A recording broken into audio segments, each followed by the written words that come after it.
Hi friends, welcome back to our channel. నేను back part అయితే cut చేశానండి. మీకు షార్ట్ హ్యాండ్స్ ఎలా కటింగ్ చేస్తే చూపిస్తా. చంక డౌన్ ఎంత తీసుకోవాలి. ఇలా మనం బ్యాక్ కొలుసుకుంటే నాకైతే 10 వచ్చేసింది. 10లో ఒకటి మైనస్ చేసుకుంటే 9 వస్తుంది కదా, అంటే ఖర్చులతో సహా 9 ఇంచ్ పెట్టుకోవాలన్నమాట. ఇలా చూడండి, ఇలా ఫోల్డింగ్ అయితే 4 ఫోల్డింగ్ చేసేసుకోండి. లైనింగు నేను కొంచెం యువతలకే పెడతానండి లైనింగ్, అది ఫోల్డింగ్ అయితే మీకు చూపించలేదు ఫ్రెండ్స్. ఇలా 4 ఫోల్డింగ్ సమానంగా కాకుండా యువతలకే పెడతాను. ప్రీవియస్ వీడియో కూడా చూసుకోవచ్చు ఒకవేళ నేను ఎలా హ్యాండ్ ఫోల్డింగ్ చేసేది. ఓకేనా. 6 ఇంచెస్ అయితే తీసుకున్నానండి లెంతు. మనము హాఫ్ ఇంచ్ ఖర్చులో పోతే 5 ఇంచెస్ అయితే వచ్చేస్తుంది అనమాట. లెంత్ షార్ట్ హ్యాండ్ అనమాట, 5 ఇంచెస్ వచ్చేస్తుంది. నేను 2.5 అయితే చంక డౌన్ తీసుకున్నా నేను. అంటే షార్ట్ హ్యాండ్ కాబట్టి, అంటే హ్యాండ్ లెంత్ను బట్టి మనం డౌన్ తీసుకునేది ఉంటుంది. ఇప్పుడు స్కేల్ వచ్చేసి మీషోలో తీసుకున్నానండి. కర్వ్ స్కేల్ ఒకటి, ఈ స్కేల్, ఇంకొక స్కేల్ వచ్చింది నాకు. ప్రోడక్ట్ అయితే బాగానే ఉంది. మీరు కూడా చేసుకోవచ్చు అనమాట ఆన్లైన్లో. ఇలా ఇప్పుడు ఈ లైన్ను 2.5 లైన్ మనం డౌన్ తీసాం కదా, ఆ లైన్ స్కేల్ తోటి ఒక లైన్ వేసేసుకోవాలి. ఇప్పుడు 2 ఇంచెస్ అయితే మనము ఖర్చు కోసం తీసుకుంటాం కదా, అదొక మార్కింగ్ అయితే పెట్టేసుకోండి. ఇలాగా ఇక్కడ 2 ఇంచెస్ అయితే నేను తీసుకుంటాను. ఎందుకంటే షోల్డర్ దగ్గర పట్టేసినట్టు లేకుండా బాగుంటుందంటే 2 ఇంచెస్ తీసుకుంటా. బ్యాక్ సైడ్ నుంచి కొలుసుకుంటే మనకి ఎంత వస్తుందంటే 7.5 అయితే వచ్చిందనమాట. ఈ మోటు నుంచి ఇక్కడ పెట్టేసుకున్న 7.5 వచ్చేస్తుంది మీకు. అలా తీసుకున్న వచ్చేస్తుంది, ఇలా తీసుకున్న వచ్చేస్తుంది. ఇది హ్యాండ్ లెంత్ అనమాట. మనం మొత్తం హ్యాండ్ లెంత్ వచ్చేసి 7.5 కలుపుకుంటే మనకి ఎంత వస్తుంది, 15 వస్తుంది కదా. 15 హాఫ్ తీసుకుంటే 7.5 వస్తుంది. ఇలా అక్కడ లైన్ డాట్ కలిపేసి మళ్ళీ మనం హ్యాండ్ తోటి కర్వ్ తీసుకోవాలి ఇలాగా రౌండ్గా. ఓకేనా. స్కిప్ చేయకుండా అయితే చూడండి ఫ్రెండ్స్. బిగినర్స్కి చాలా యూజ్ అవుతుంది. ప్లస్ ఎక్కడే కానీ ముడతలు అనేది రావండి ఫ్రంట్ పార్ట్. ఇలా కటింగ్ చేసుకోండి. ఇప్పుడు లూజ్ చూసుకోండి. లూజ్ చూసుకుంటే 6 వచ్చిందనమాట నాకు హ్యాండ్ లూజు.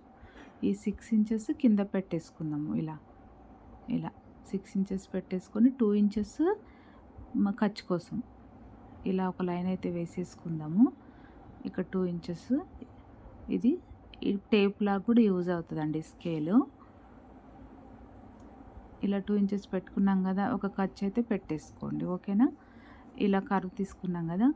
ఇప్పుడు మనం ఎంత తీసుకున్నాము, చంక డౌన్, ఇది హ్యాండ్ డౌన్ వచ్చేసి 2.5, ఇది 7.5.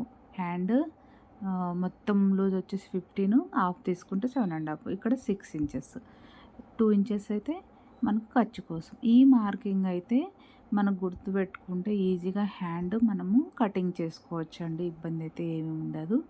ఇలా కట్ చేసేసుకోండి.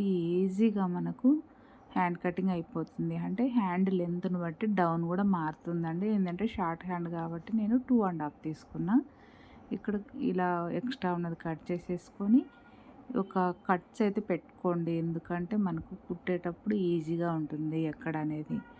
ఇలా మధ్యలో కూడా కట్స్ పెట్టేసుకొని ఇప్పుడు లోతు ఎలా తీసుకుంటే చూపిస్తాం మీకు. ఇలా ఓపెన్ చేస్తాం కదా, 4 ఫోల్డింగ్ నుంచి 2 ఫోల్డింగ్కి ఓపెన్ చేసేసి ఇలాగా చూడండి. ఇప్పుడు ఆ క్లాత్ ఉంటుంది కదా, సరిపోలేదు, అది మనం యాడ్ చేసేసుకునేది ఉంటుంది అనమాట. ఇప్పుడు ఈ ఖర్చు పెట్టుకున్నాం కదా మిడిల్లో, అక్కడి నుంచి 1 ఇంచ్ అయితే తీసుకుందాము. ఇలా తీసుకోండి. మీకు ఎక్కడ అయినా మడతలు అనేది రాకుండా ఫ్రంట్ పార్ట్ చాలా బాగా. ఇప్పుడు ఆ 1 ఇంచ్ నుంచి అక్కడ ఖర్చు పెట్టాం కదా, అక్కడికి ఎంత ఉంటే అక్కడికి ఫోల్డ్ చేసేసుకొని ఒక మార్కింగ్ అయితే పెట్టేసుకోండి. మిడిల్ అవుతుంది అది. అక్కడి నుంచి ఒక హాఫ్ ఇంచ్ పెట్టుకోండి. అంటే చిన్న సైజు కిందికి 34 సైజ్ అండి ఇది. కాబట్టి ఎక్కువ పెద్ద సైజు 40 సైజ్ అయితే ఒక 3/4 ఇంచ్ తీసుకోవచ్చు. హాఫ్ ఇంచ్ అయితే సరిపోతుంది. ఇలా ఫస్ట్ అయితే ఒక డాట్ పెట్టేసుకొని ఆ డాట్ను కలుపుకుంటూ మళ్ళీ ఒక ఐబ్రో షేప్ లాగా మనకు రావాలన్నమాట. అలా వచ్చినప్పుడే మనకు ఎక్కడ మడతలు లేకుండా ఉంటుందన్నమాట. బిగినర్స్కి కొంచెం కన్ఫ్యూజ్గా ఉంటుంది. కాకపోతే ప్రాక్టీస్ చేసామనుకోండి ఈజీగా వచ్చేస్తుందండి. ఇలా రావాలి ఈ షేపు.